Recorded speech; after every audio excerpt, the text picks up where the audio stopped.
Ang tunay na OFW ay hindi nakakaramdam ng kilig, lalo na sa nalalapit na Valentine's Day na yan. Habang ang iba, may flowers, may date, may candlelight dinner. Ikaw may overtime. February 14, hindi mo naiisip kung anong susuotin mo. Ang iniisip mo, may double pay ba yan? Habang yung iba nag-aayos ng reservation, ikaw nag-aayos ng schedule. Habang sila may ka-holding hands, ikaw may ka-holding walis or laptop.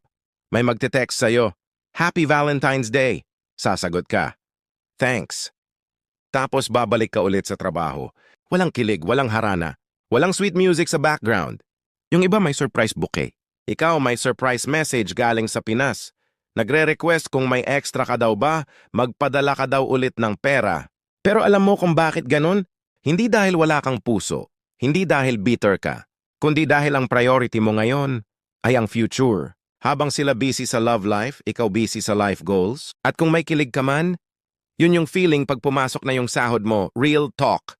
Kaya sa mga OFW ngayong Valentine's, kung wala mang date, wala mang flowers, wala mang ka-holding hands, tandaan mo, hindi ka man kinikilig ngayon, pero may pamilyang nagmamahal sa'yo sa Pinas. At balang araw, hindi na overtime ang kadate mo, kundi yung taong totoong nakalaan sa'yo at hindi ka iiwan.